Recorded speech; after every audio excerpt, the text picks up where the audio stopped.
할렐루야. 오늘도 하나님께서 우리에게 많은 사랑과 은혜를 베푸셨음을 마음에 깊이 새기면서 참으로 감사하며 또 찬양과 영광을 하나님께 돌려드립니다. 오늘은 2023년 1월 9일 오늘 월요일 저녁 시간인데, 제가 지난번 말씀을 드린 대로 토요일 또 주일 것은 제가 진행을 하지 못해서 오늘 불가피하게 토요일 것과 주일 것을 함께 진행을 좀 하도록 하겠습니다. 그 점 양해해 주시고 함께 말씀 묵상의 시간을 함께 해주시면 고맙겠습니다. 먼저 잠깐 말씀 묵상 전에 성령님의 인도하심을 구하는 기도를 드리겠습니다. 하나님 아버지, 오늘도 성령의 은혜를 통해서 읽고 묵상하는 이 하나님 말씀이 깨달아지게 하시고, 이 말씀으로 인하여 죄를 회개하며 말씀으로 인하여 오직 소망을 하나님께 둘 수 있는 복된 시간 되게 하여 주시옵소서. 새 마음과 또 새로운 생각 속에서 새해를 주님과 함께 동행하는 삶을 매일매일 살아갈 수 있도록 말씀을 통해서 은혜 베풀어 주시옵소서. 예수님의 이름으로 기도하옵나이다. 아멘. 하나님 말씀은 요한복음 함께 보도록 하겠습니다. 요한복음 1장 43절부터 2장 12절까지 말씀을 함께 읽겠습니다. 요한복음 1장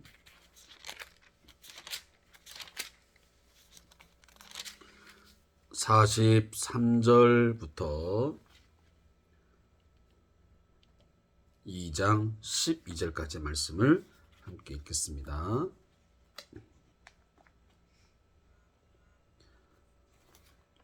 자, 말씀을 같이 읽겠습니다. 이튿날 예수께서 갈릴리로 나가려 하시다가 빌립을 만나 이르시되 나를 따르라 하시니, 빌립은 안드레와 베드로와 한 동네 벳세다 사람이라. 빌립이 나다나엘을 찾아 이르되 모세가 율법에 기록하였고 여러 선자가 기록한 그 일을 우리가 만났으니 요셉의 아들 나사렛 예수니라. 나다나엘이 이르되 나사렛에서 무슨 선한 것이 날 수 있느냐? 빌립이 이르되 와서 보라 하니라. 예수께서 나다나엘이 자기에게 오는 것을 보시고 그를 가리켜 이르시되 보라, 이는 참으로 이스라엘 사람이라. 그 속에 간사한 것이 없도다. 나다나엘이 이르되 어떻게 나를 아시나이까? 예수께서 대답하여 이르시되 빌립이 너를 부르기 전에 내가 무화과나무 아래에 있을 때에 보았노라. 나다나엘이 대답하되 랍비여, 당신은 하나님의 아들이시요 당신은 이스라엘의 임금이로소이다. 예수께서 대답하여 이르시되 내가 너를 무화과나무 아래에서 보았다 함으로 믿느냐? 이보다 더 큰 일을 보리라. 또 이르시되 진실로 진실로 너희에게 이르노니 하늘이 열리고 하나님의 사자들이 인자 위에 오르락 내리락 하는 것을 보리라 하시니라. 사흘째 되던 날 갈릴리 가나에 혼례가 있어 예수의 어머니도 거기 계시고 예수와 그 제자들도 혼례의 청함을 받았더니 포도주가 떨어진지라. 예수의 어머니가 예수에게 이르되 저들에게 포도주가 없다 하니 예수께서 이르시되 여자여, 나와 무슨 상관이 있나이까? 내 때가 아직 이르지 아니하였나이다. 그의 어머니가 하인들에게 이르되 너희에게 무슨 말씀을 하시는지 그대로 하라 하니라. 거기에 유대인의 정결 예식을 따라 투세통 드는 돌 항아리 6이 놓였는지라. 예수께서 그들에게 이르시되 항아리에 물을 채우라 하신즉 아귀까지 채우니 이제는 떠서 연유장에게 갖다 주라 하심에 갖다 주었더니 연유장은 물로 된 포도주를 맛보고도 어디서 났는지 알지 못하되 물 떠온 하인들은 알더라.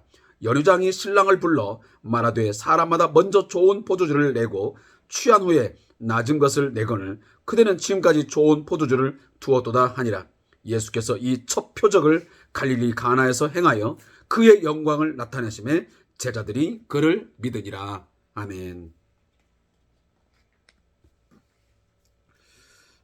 오늘 먼저 우리 함께 앞부분에 읽었던 1장 43절부터 51절의 말씀의 제목은 약속의 성취입니다. 이 말씀을 요약해 들려드리면 예수님이 빌립과 나다나엘을 만나시게 됩니다. 나다나엘은 처음에 빌립에게 예수님의 출신 배경에 대해서 듣고 부정적인 반응을 보입니다. 그렇지만 자신의 속마음을, 자신의 모든 것을 꿰뚫어 보시는 주님 앞에서 아름다운 신앙 고백을 하게 됩니다. 예수님은 야곱에게 주신 약속이 성전이신 주님을 통해서 성취될 것이라는 비밀을 계시해 주십니다. 또 2장 1절부터 12절 말씀까지의 제목은 가나의 혼인잔치의 표적입니다. 이 이야기를 그냥 이 주3교제를 집필하신 이분은 그냥 가나의 표적 이렇게 말씀을 했는데, 제가 좀 더 쉽게 설명하기 위해서 가나의 혼인잔치 표적이라 이렇게 좀 덧붙여서 말씀을 드렸습니다. 이 본문도 요약한 내용을 들려드리겠습니다. 본문을 비롯해서 2장부터 4장의 모든 이야기는 구약의 약속이 예수님을 통해서 성취된다는 관점에서 우리에게 분명하게 말씀해 주고 있습니다. 우리는 이러한 부분에서 우리는 이해하면서 이 본문을 반드시 우리가 묵상해야 될 것입니다.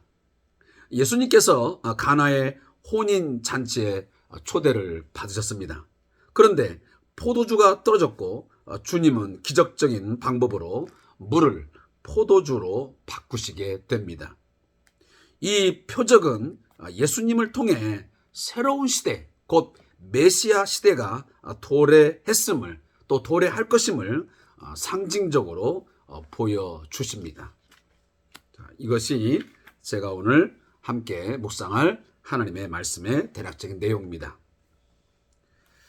사랑하는 성도 여러분, 지속적으로 계속 말씀을 드리지만 이 요한복음의 기록 목적, 또 우리가 이 요한복음을 지속적으로 묵상하면서 놓치지 말아야 될 가장 핵심적인 주제는 뭐냐면, 나사렛 예수가 평범한 목수의 아들이거나 한 인간이 결코 아니고, 이 예수는 영원한 로고스, 그는 창조주이시고, 그리고 우리에게 하나님이 누구신지를 우리에게 계시하시는 계시자시요, 그리고 우리 인간들을 죄와 죽음에서 건져주시는, 구원하시는 바로 그분이 바로 예수다, 나사렛 예수다 라고 하는 것을 거듭 우리에게 강조하기 위해서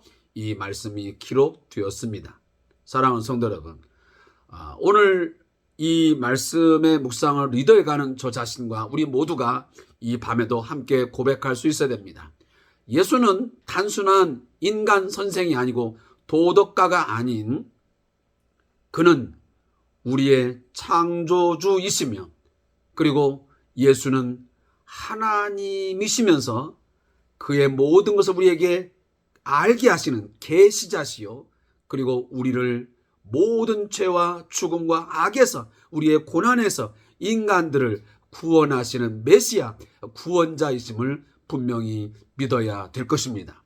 이것을 믿는 자는 반드시 하나님의 자녀가 되는 권세를 얻게 되고, 그에게는 반드시 영생을, 그런 신적인 풍성한 삶을 누리게 될 것이라고 성경 이 요한복음은 우리에게 분명하게 약속해 주고 있습니다. 따라서 우리는 예수가 누구냐라고 누군가가 물어볼 때에, 또 우리는 내 자신에게 내 안에 계신 예수가 누구냐라고 우리는 자문자답할 때마다 예수님은 나의 창조주시요, 나에게 하나님을 분명하고도 확실하게 완전하게 알게 하신 그는 계시자시요, 그리고 나를 구원하신, 그리고 나를 영원토록 구원하실 바로 구원자이시다 라는 것을 우리는 믿고 살아야 될 것입니다. 자, 이러한 가장 핵심적인 것들을 우리가 놓치지 않는 가운데서 오늘 본문을 다시 들어가 보겠습니다. 1장 43절부터 51절까지의 이 말씀은 이제 1장 앞부분에서 말씀은 증언들.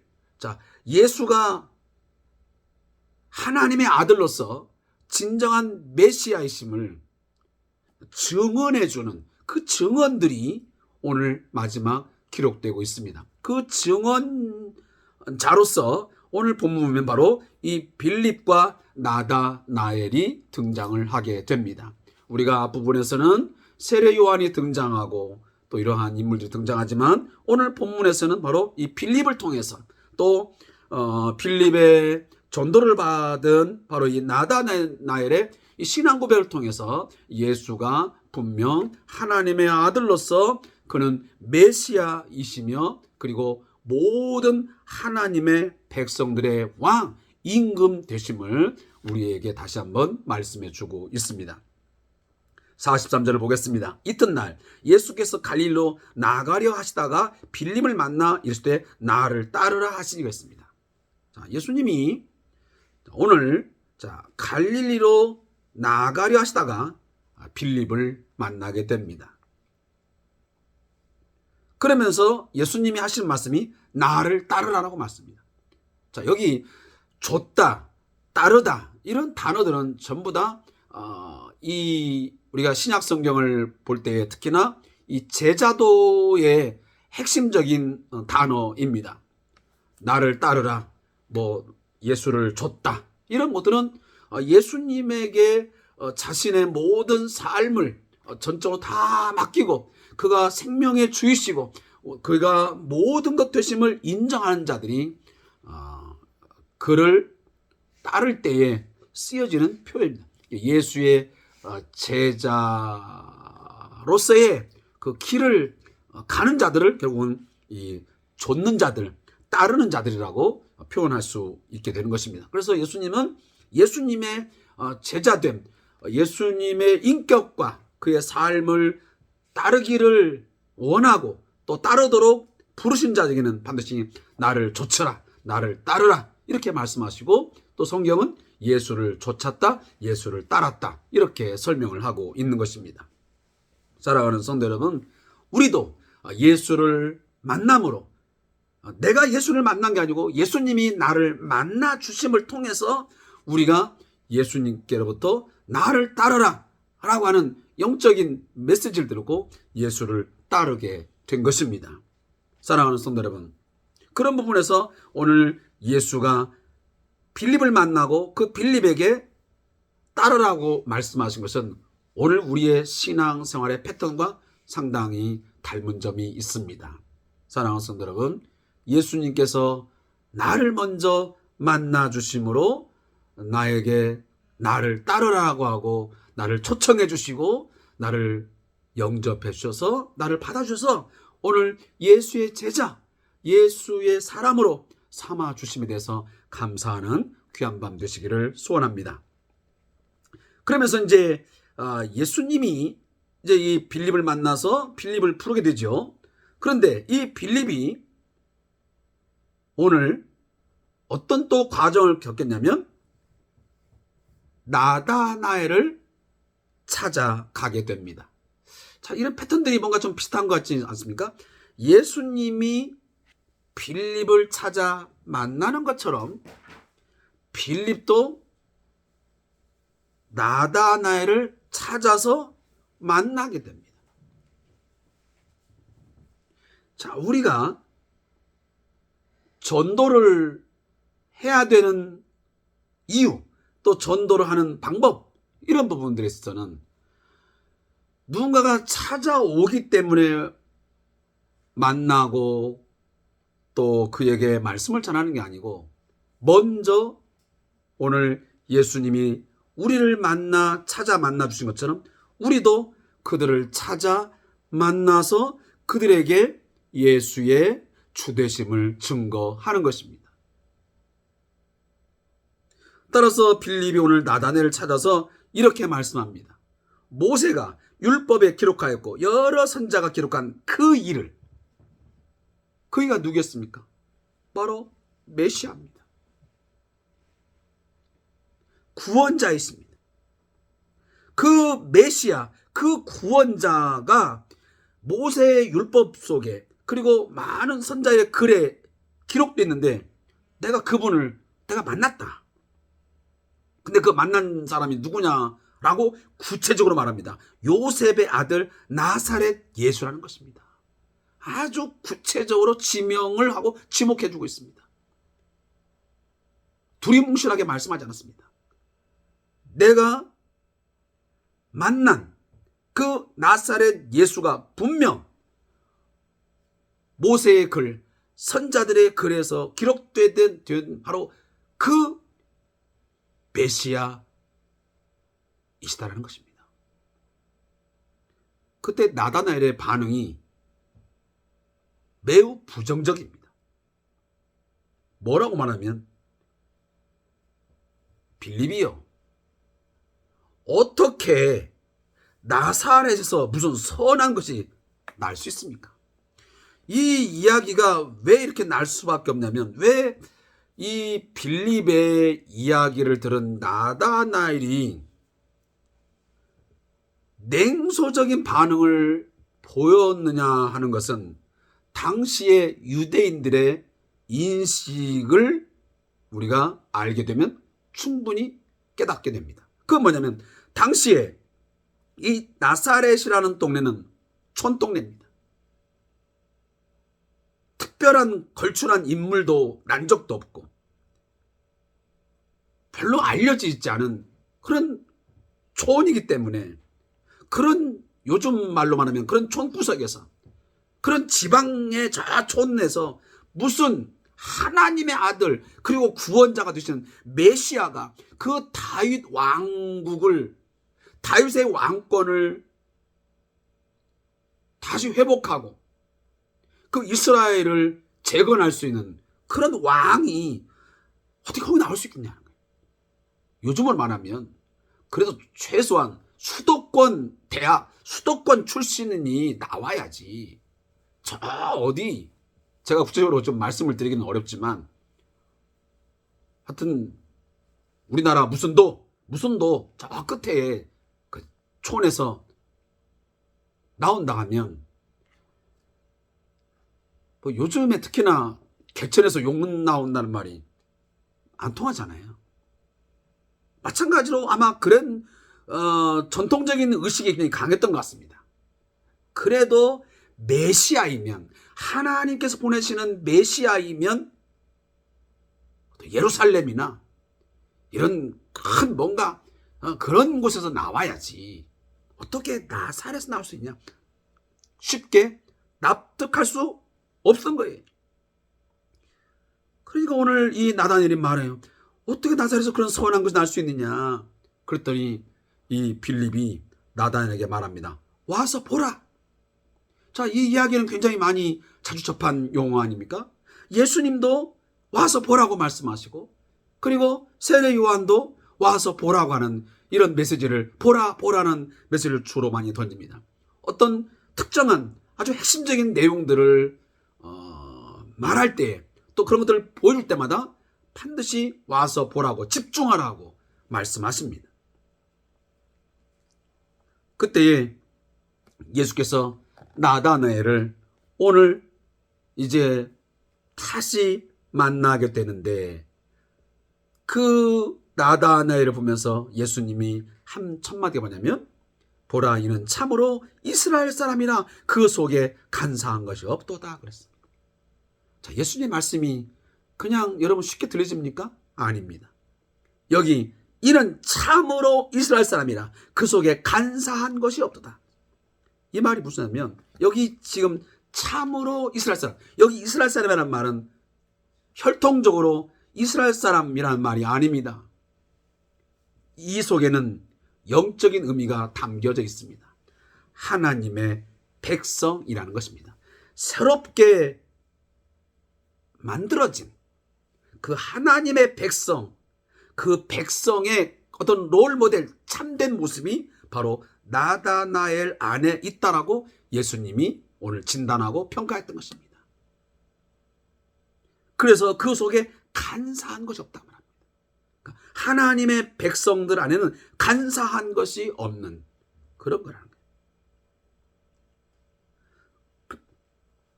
그러면서 예수님은 거듭 이런 말씀하십니다. 나다나엘이 나를 어떻게 그렇게 잘 아십니까? 내가 그런 사람인 걸 어떻게 아십니까? 말하니까 예수님이 말씀하기를, 야, 빌립이 너를 부르기 전에 네가 무화과 나무 아래 있는 것을 내가 보았어. 아주 깜짝 놀라게 됩니다. 나다나엘 자신은 예수를 본 적이 없습니다. 만난 적도 없습니다. 그런데 지금 예수님이 자신이 누구인지를 알고 심지어 무화과 나무 아래에 있을 때에 보았다고 말합니다. 그러니까 그때가 언제인지는 모르겠지만 또 이 나다나엘이 무화과 나무 아래에서 뭘 했는지는 성경에 기록하지 않습니다.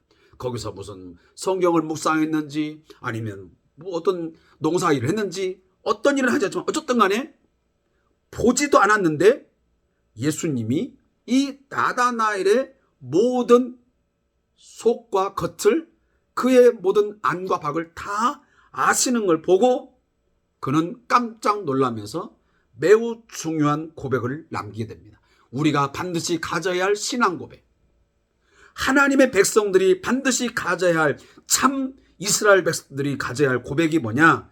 그것을 오늘 49절이 말합니다. 하나님의 아들이시요 당신은 이스라엘의 임금이로소이다.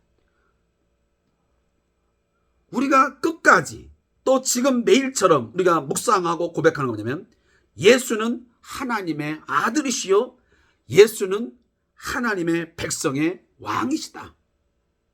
그는 우리를 지금도 통치하시고 다스리시고 그의 의요, 그의 사랑으로, 그의 평강으로, 그의 어떤 정의로, 공의로 우리를, 그리고 온 세상을 통치하시는 진정한 왕이시다 라는 것을 우리는 고백하며 삽니다.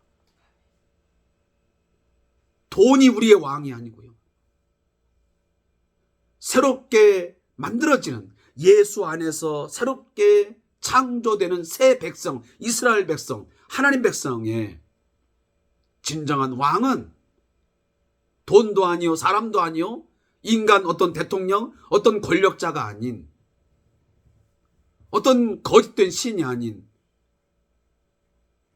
요한복음 1장의 표현대로 말하면 영원한 로고스이신, 말씀이신, 그리고 말씀이신 그분이 육신이 되어서 이 세상에 예수로 오셨는데 바로 그 나사렛 예수라는 말씀입니다. 사랑하는 성도 여러분, 우리를 위해서 이 땅에 육신이 되어 오신 예수, 우리의 죄를 위하여 고난당하시고 십자가에 죽으시고 부활하시고 3일 만에 승천하여 하나님 보좌의 우편에 앉아 계셔 왕으로 등극하신 바로 그분이 우리의 임금, 우리의 왕이심을 고백하시기 바랍니다. 그래서 아까도 제가 앞전에 말했지만 여기 이스라엘이라는 말은 단순한 어떤 국가를 의미하지 않습니다.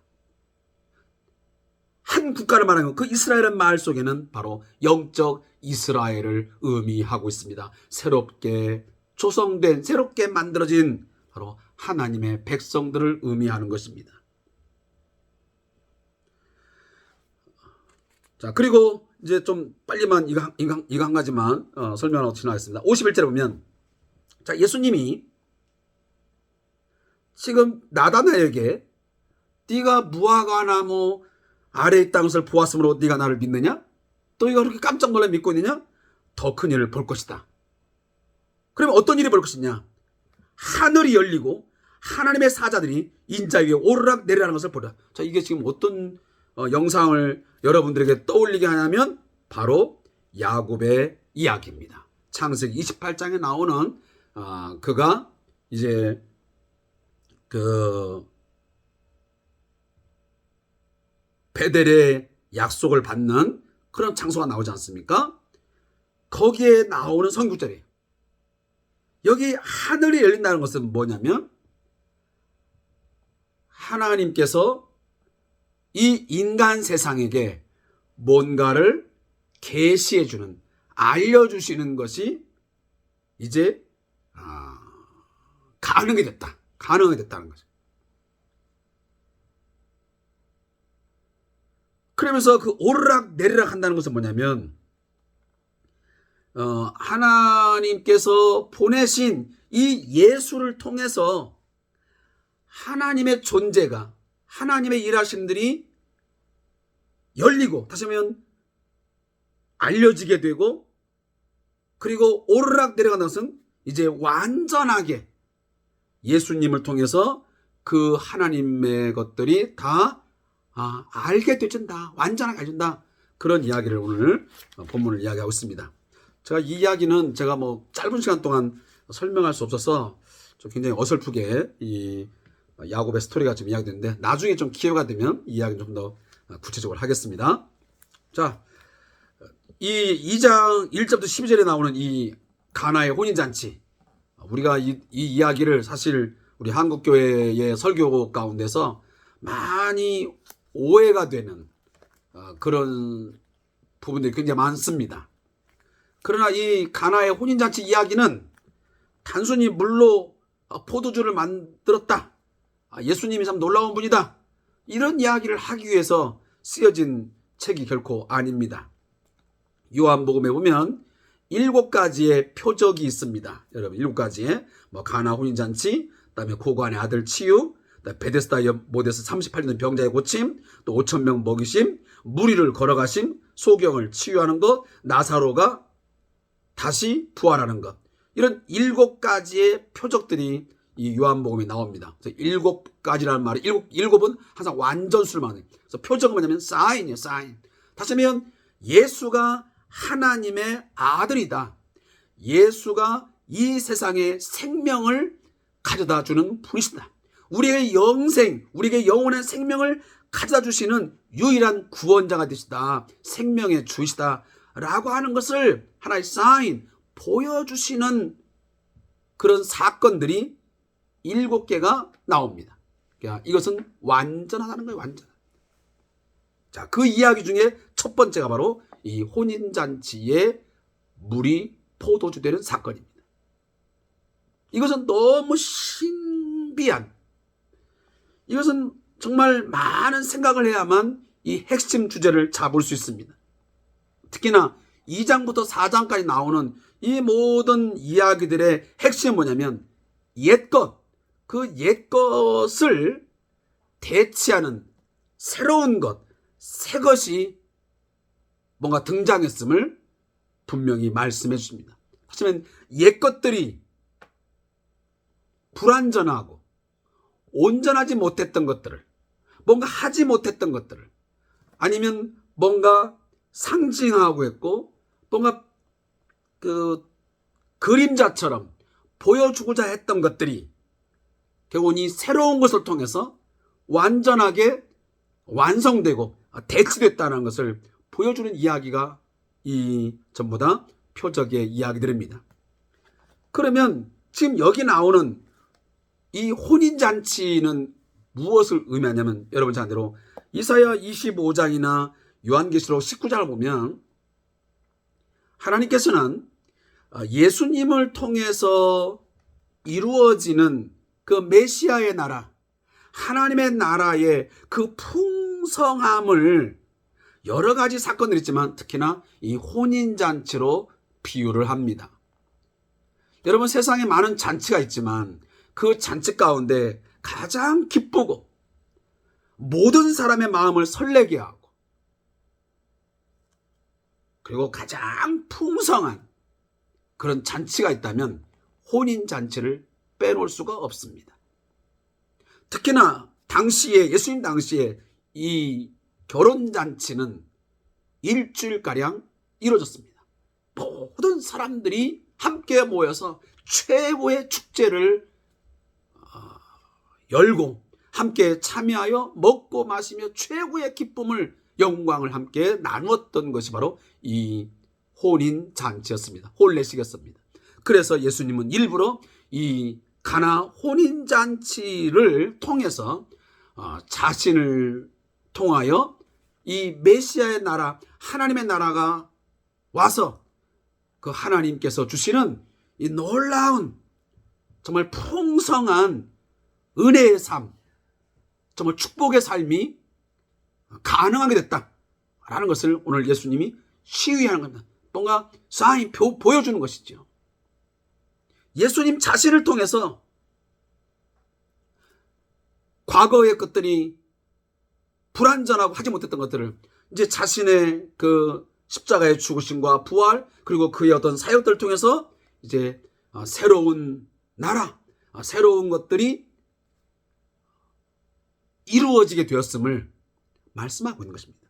그래서 여기 나오는 지금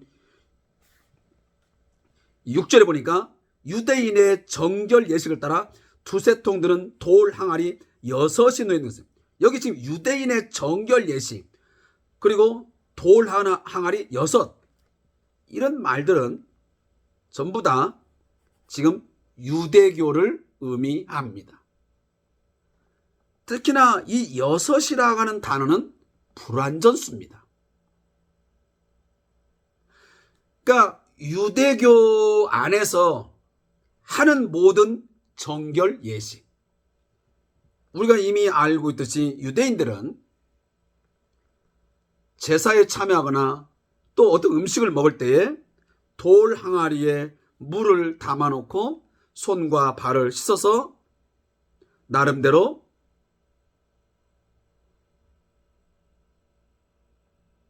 겉과 또 나름대로 마음을 깨끗이 한다고 하는 그런 의미를 가지고 했습니다. 심지어 그 각기 식기들을 그 물로 닦아서 깨끗함을 얻는 그런 양식으로 취했던 것입니다.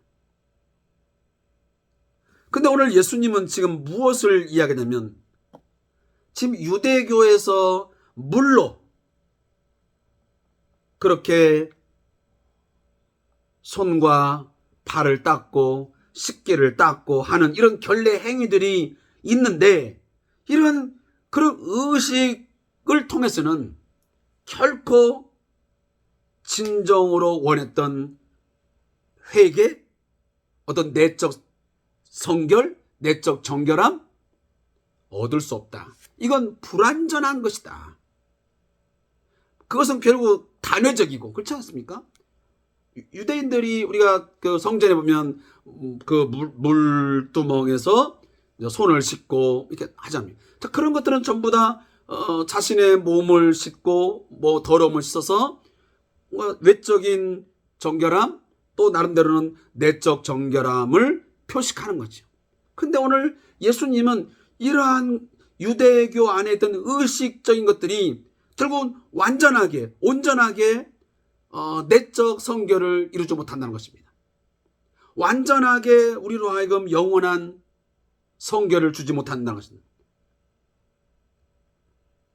정결함, 깨끗함에 이르게 하지 못한다는 것입니다. 그래서 이 6개라는 거 나옵니까? 6개를 놓고 그렇게 하지만 이건 다 불완전한 것이고 무익한 것이고 그건 무의미한 것이다. 그런데 그들이 행하고 있는 물로 씻음, 그런 것들이 6개라고 하는 불완전한 것이고 무의미한 것인데, 그 물이 포도주로 변함을 통해서 그 포도주가 주는 게 뭡니까? 이제는 가장 좋은 것, 여기 보면 좋은 포도주라고 했잖아요. 이게 최상의 것이 된 것입니다. 그래서 그것을 얻음으로 어떻게 됩니까? 거기에 모인 사람들이 가장 즐겁고 풍성한 잔치를 맛보게 된 것입니다. 물로 인한 혼인잔치의 그 모든 것은 어쩌면 부족하고 제한적이고 한계가 있는 것이지만, 예수님께서 새롭게 만들어주신 그 포도주는 계속 떠도 마르지 않고 계속 뭔가 새로운 것들, 더 가장 좋은 맛을 내지 않았습니까? 자, 이것은 우리에게 무엇을 말해주냐면, 옛 언약, 구약에서 말하는 그 모든 제사, 유대인들이 어떤 정결 예식, 그걸 통해서는 장차 예수 안에서 있어질 이런 완전한 성결함, 완전한 어떤 속죄, 이런 것들을 하나의 그림자적으로, 모형적으로 보여주는 것에 불과합니다. 그것은 완전한 것은 아닙니다. 그것을 예수 자신이, 예수의 자신의 삶을 통해서, 예수 자신의 어떤 그런 속죄 사역을 통해서 저는 성취할 것을 이 사건을 통해서 보여주는 것입니다. 그때가 되면, 그래서 예수의 그 사역과 그의 모든 일들에서 통해서 이루어지는 그 하나님의 나라는 거기에 초대가 되고 그 예수 안에서 함께하는 사람들의 삶은 이처럼 좋은 포도주, 새로운 포도주를 얻음으로 큰 기쁨과 최상의 혼인잔치의 그 즐거움을 맛보듯이 예수 안에서의 그 백성들도 그런 삶을 얻게 될 것을 오늘 본문이 우리에게 말씀하고 있습니다. 예수님이 다스리시는 나라의 백성들, 메시아가 통치하시는 그 시대, 메시아의 나라에는 결핍이나 불완전한 부족함이 있는 것이 아니라 거기에는 완전하고 최상의 즐거움이 있고, 그리고 가장 완전한 풍성한 그런 은혜가 그 나라에, 그 백성들에게 베풀어진다고 하는 것을 오늘 예수님은 그 자신의 이러한 표적을 통해서, 물로 포도주를 만드는 사건을 통해서 보여주는 것입니다. 사랑하는 성도 여러분, 메시아의 이 풍요로운 시대, 예수님을 통해서 이루어지는 이 하나님 나라의 풍성함, 아주 값진 그리고 가장 맛있는 이 삶의 맛을 우리는 현재 누리고 있습니다. 과거 이 가나 혼인잔치에 참여했던 이 사람들은 앞의 일이었지만 우리는 이미 이것을 누리고 있습니다. 그런데 우리는 지금 어떠한 삶을 살고 있습니까? 예수님을 통해서 예수님이 다스리시는 예수 안에서의 삶, 예수님이 우리에게 주시는 것들을 우리가 맛보면서 그렇게 풍성한 은혜의 삶을, 예수 안에서의 평강, 예수 안에서의 즐거움을 우리가 만끽하면서 지금 우리는 살아야 되는데 우리는 그러하지 못하고 있습니다. 어디에 문제가 있는 것입니까? 그 부분들은 여러분들이 스스로 한번 자문자답하는 시간이 되었으면 좋겠습니다. 자, 저자의 묵상 읽고 마치겠습니다. 어떤 의미에서 인생은 흥이 다해버린 혼인잔치가 아닌가 생각이 됩니다. 인생이라는 혼인잔치는 우리가 늘 예상하지 못한 타이밍에 수많은 결핍을 만들어냅니다. 건강의 결핍, 관계의 결핍, 재정의 결핍을 경험하고서야 우리는 인생이 얼마나 불완전하며 한계를 가졌는지를 자각하게 됩니다. 그것이 예수님이 빠진 인생의 실상입니다. 아무리 많은 사람이 부러워하는 인생이라 해도 그곳에 참 생명이신 예수님이 없으면 생각지 못한 타이밍에 포도주가 떨어져 버린 혼인잔치와 같은 삶을 살게 됩니다. 가나의 혼인잔치 이야기는 사실 같은 거짓말에 속고 사는 수많은 사람들에게 교훈을 줍니다. 진정으로 의미 있고 행복한 인생을 살려면 우리 삶에 예수님을 초대해야 합니다. 바로 그런 진리를 우리에게 가르쳐주고 있습니다. 그 새 창조의 피조물로 살아야만 우린 진정한 행복을 누릴 수 있습니다. 예수님을 우리의 삶에 초대하면 진정한 혼인잔치의 기쁨이 회복되고 오래 묵힌 최상품 포도주의 향이 넘쳐나게 될 것입니다. 아멘. 사랑하는 성도 여러분, 예수님의 오심, 예수님의 십자가의 죽으심과 부활을 통해서, 그리고 그가 보좌에 앉아서 우리로 하여금 성령을 보내주심으로 그 성령을 통하여 우리가 예수를 영접하게 되고 예수의 영이 우리 안에 거하고 성령이 우리 안에 거함을 통해서 하나님의 나라는 먹고 마시는 것이 아니라 의와 평강과 희락이라고 말씀하지 않았습니까? 우리가 예수의 통치 아래 살게 되면, 예수의 다스림 안에 온전히 거하게 되면 그 메시아 통치 안에서 주어지는, 그가 주시는 새 포도주를 통해서 최고의 맛을 보며 가장 풍성한 잔치를 경험하는 것처럼 우리의 삶도 그렇게 되리라고 믿습니다.